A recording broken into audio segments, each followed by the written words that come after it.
আন্তর্জাতিক মহলে আলোচনার জন্ম দিয়েছে এক অবিশ্বাস্য ও শ্বাসরুদ্ধকর ঘটনা। মাত্র ১৩ বছরের এক আফগান কিশোর কৌতূহলবশত বিমানের ল্যান্ডিং গিয়ারে উঠে বসে কাবুল থেকে নয়াদিল্লি পৌঁছে গেছে।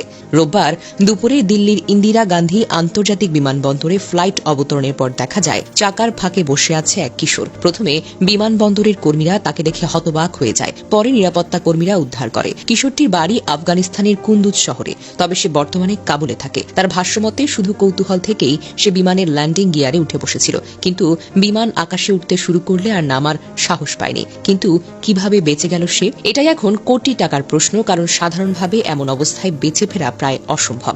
বাণিজ্যিক বিমান ৩০ থেকে ৪০ হাজার ফুট উচ্চতায় উড়ে, যেখানে তাপমাত্রা নেমে আসে -৫০°C নিচে। সেখান থেকে ভয়াবহ অক্সিজেন সংকট, পরে হাইপোক্সিয়া হয়ে যাত্রীদের জ্ঞান হারানো একেবারেই স্বাভাবিক। তীব্র ঠান্ডায় শরীর মুহূর্তেই জমে যেতে পারে, যার নাম হাইপোথার্মিয়া। অবতরণের সময় চাকায় ধাক্কা খেয়ে নিচে পড়ে যাওয়া বা চাপা পড়া প্রায় নিশ্চিত। তাহলে কিভাবে বেঁচে গেল এই কিশোর? বিশেষজ্ঞদের মতে হয়তো বিমানটি পুরো উচ্চতায় উঠেনি বা যাত্রার সময় তুলনামূলকভাবে কম ছিল। কখনো কখনো বিমানের ল্যান্ডিং গিয়ারের ফাঁকে অল্প অল্প উষ্ণ বাতাস আটকে থাকে, যা শরীরকে সম্পূর্ণ জমে যাওয়া থেকে রক্ষা করতে পারে। সবচেয়ে বড় কারণ হল অবিশ্বাস্য ভাগ্য। অনেকেই মনে করেন সে হয়তো মাঝপথে অজ্ঞান হয়ে গিয়েছিল, আর দিল্লিতে অবতরণের পর শ্বাস চলমান ছিল, যা এক ধরনের মেডিকেল মিরাকেল। ভারতের CISF তাকে আটক করে কয়েক ঘন্টা জিজ্ঞাসাবাদ করে, পরে ওই দিন বিকেলে ফেরত পাঠানো হয় কাবুলে। জানা গেছে কিশোরটি আসলে ইরানে যেতে চেয়েছিল, কিন্তু বিমানের গন্তব্য যে দিল্লি সেটা সে জানত না। তার সঙ্গে ছিল কেবল একটি ছোট লাল স্পিকার, যা বিমান কর্মীরা ল্যান্ডিং গিয়ার থেকে উদ্ধার করে। এমন ঘটনা আগেও ঘটেছে, তবে বেঁচে থাকার নজির অত্যন্তই বিরল। ২০২২ সালে আমস্টারডামে এক কার্গো বিমানের চাকায় কেনিয়ার এক যুবক জীবিত অবস্থায় পাওয়া গিয়েছিল। তবে বেশিরভাগ ক্ষেত্রেই এই ধরনের স্টোওয়ে যাত্রীরা অক্সিজেন সংকট ও ঠান্ডায় মারা যায়। মাত্র ১৩ বছরের এক কিশোর, যার কোনো পরিকল্পনা, কোনো প্রস্তুতি ছিল না, শুধু কৌতূহল থেকে বিমানের চাকায় উঠে বসেছিল।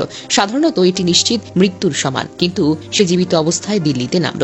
বিষয়টি আন্তর্জাতিক মহলে আলোচনা সৃষ্টি করেছে এবং সবাই বলছে এটা একেবারেই অলৌকিক বেঁচে ফেরা। ১৩ বছরের এই কিশোরের ঘটনা আমাদের চোখে আঙুল দিয়ে দেখিয়ে দেয় জীবনের প্রতি মানুষের কৌতূহল, স্বপ্ন আর পালিয়ে যাওয়ার তাড়না কতটা ভয়ঙ্কর হতে পারে বা ভয়ঙ্কর পরিণতি ডেকে আনতে পারে। যে জায়গায় নিশ্চিত মৃত্যুর হওয়ার কথা, সেখান থেকে তার বেঁচে ফেরা একেবারেই বিরল এবং অনেকটাই অলৌকিকও বটে। তবে এর পেছনে লুকিয়ে আছে এক গভীর বার্তা। অভিবাসনের স্বপ্ন, যুদ্ধবিধ্বস্ত জীবনের যন্ত্রণা আর ভালো ভবিষ্যতের খোঁজে শিশু কিশোররা কতটা ঝুঁকিপূর্ণ পথ বেছে নিতে পারে এবং বেছে নিতে বাধ্য হচ্ছেও বটে। এই কিশোর ভাগ্যবান ছিল বলে হয়তো এখনো বেঁচে আছে, কিন্তু বাস্তবে অধিকাংশই আর ফিরে আসে না। তাই শুধু অবাক হওয়ার মতো খবর নয়, এটি আমাদের সবার জন্য এক ধরনের সতর্কবার্তাও বটে।